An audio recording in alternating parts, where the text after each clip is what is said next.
Let's look at our first activity for module 6.1.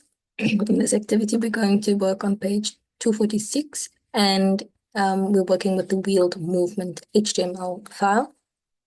So I've opened up this file as a notepad file as well as an HTML website. And what I can see is that there aren't many aesthetics that are placed onto this HTML. They've just basically typed in everything that they want, but the table is incomplete. So let's follow the instructions for activity 1 to understand how we can complete this table. First, we need to align the table horizontally in the center of the browser. So this means that this entire table needs to move to the middle. I can align my table by working within the table tag. And as you can see, this table tag already has a border, cell padding, and cell spacing placed there for us at 0. So now, how I can use my table tag is simply by typing in align equals center into my table tag.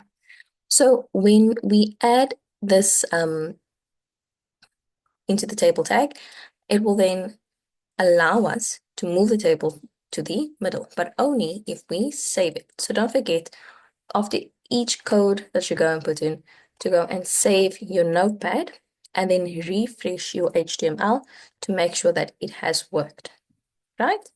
So now we've aligned it to the middle. Next, we're going to give the table a border and a border color. Now they don't specify, so we can choose one.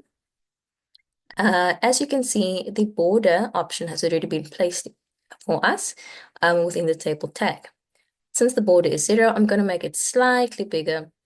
I'm going to make it around 3 and then save and check if that works. Great.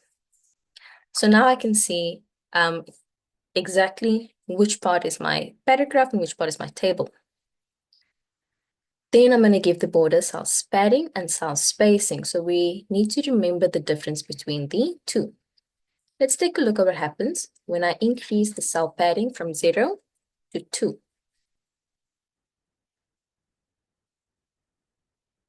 You'll notice that the space within the cells itself have now increased. If I have to change the cell spacing from 0 to 2, then you'll see that the space between the actual border of the table then increases.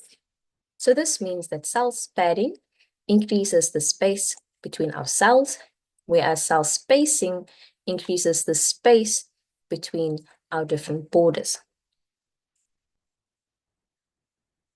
Next, we need to give the entire table a background color. Right. This can also be done within the table tag, so I'll just put it after my align. Now, background color is shortened to BG color. And remember, HTML uses Americanism, so it's not color with a U. The color, I'm going to set it to blue.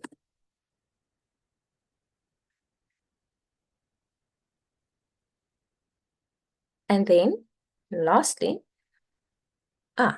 excuse me, I forgot to set a border color. The border color, we also want to write without the U. And you put it together, and let's give the border color green.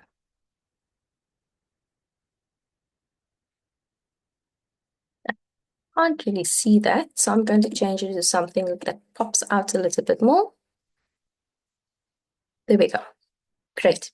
So lastly, we then need to make the width of the table half the width of the browser. So this half here indicates to me that since I don't really know what the actual width of the browser is, I can simply use a percentage, and the half percentage is 50%.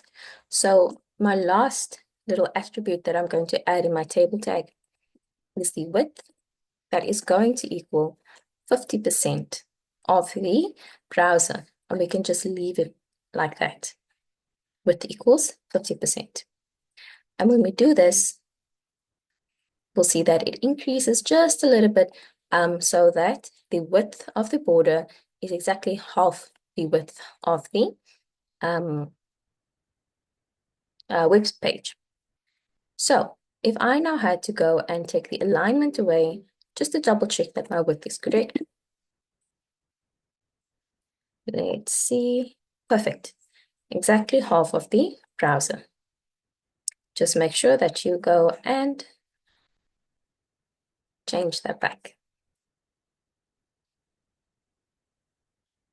Right. This is how we can use our table attributes inside our table tag to change the way a table looks.